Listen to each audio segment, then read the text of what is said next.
Kembali di Metro Siang, pemirsa, Polda Metro Jaya menahan 3 orang tersangka kasus kekerasan seksual dan pemerkosaan kepada seorang siswi SMA di Jakarta. Ya, korban ditinggalkan para pelaku di sebuah hotel di Jakarta dan untuk lengkapnya kita telah terhubung dengan rekan Egit Hapsari. Egit, bagaimana sebenarnya awalnya kasus ini terungkap?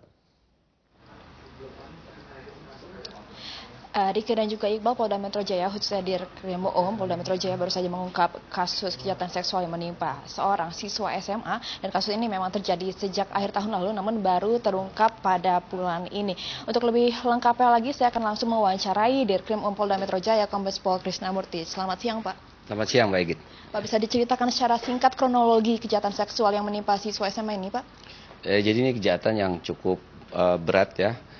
Korban diperkosa oleh 3 orang berkali-kali, 5 kali, dan korban dalam kondisi tidak sadar.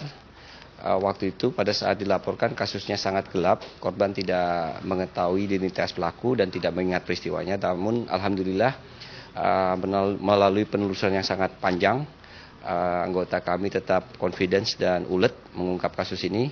Dan akhirnya pada 14 Agustus kita dapat tangkap 2 pelaku, satu pelaku DPO karena masih berlayar dan kita akan tangkap kembalinya dari pelayaran ke luar negeri.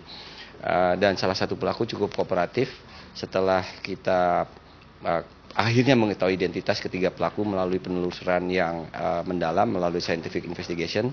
Dan insya Allah kasus ini akan terang benderang dan akan dibawa ke sistem peradilan pidana berikutnya. Jadi ini tersangka yang kooperatif yang akhirnya mau menceritakan peristiwanya setelah kita menelusuri kasus ini selama 10 bulan.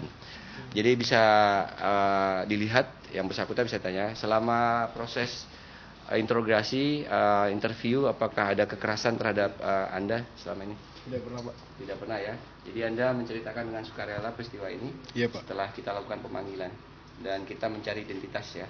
Iya, Ya. Jadi itu sementara yang kita bisa berikan. Bagaimana awalnya sampai pelaku dan juga korban bisa bertemu di klub malam itu dan apa modusnya? Ya, korban waktu itu setelah acara pentas seni anak-anak SMA ini berumur 16 tahun janjian hangout di klub malam itu. Namun di dalam klub malam itu bertemu dengan kelompok pelaku ini, diajak minum sampai korban tidak sadar. Singkatnya, setelah tidak sadar korban dibawa keluar dari klub dan diperkosa secara bergantian 2 kali di mobil. Kemudian dibawa ke hotel, diperkosa lagi 3 kali di hotel. Dan untuk mendalami kejadian itu, dari dilaporkan tanggal 16 November, anggota satu demi satu mencari jejak pelaku, dari mulai rekaman CCTV, kemudian menelusuri beberapa TKP, yang akhirnya menemukan satu identitas kendaraan dan milik pelaku, dan kemudian ditelusuri lagi. Akhirnya 3 pelaku identitasnya dapat diketahui. Gitu. Apa saja pasal yang menjerat kedua tersangka yang sudah ditahan ini? Ya, jadi nanti kita kenakan Undang-Undang Perlindungan Kekerasan dan Perlindungan Anak, ancamannya 15 tahun, bahkan dendanya 5 miliar. Kalau dia tidak mampu membayar denda akan ditambah hukumannya. Gitu. Tapi ini kan menimpa siswa SMA di bawah umur. Bagaimana upaya preventif khususnya bagi orang tua untuk melakukan pengawasan terhadap anak-anaknya di rumah begitu, Pak? Ya, ini pembelajaran ya, saya sampaikan pada publik.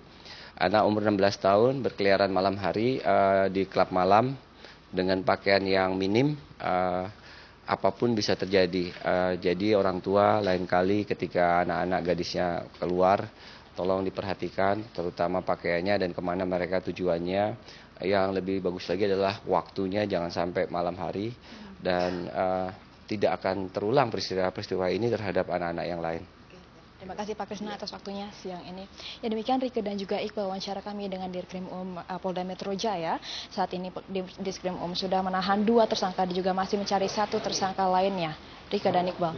Egit Hapsari langsung dari Polda Metro Jaya. Terima kasih.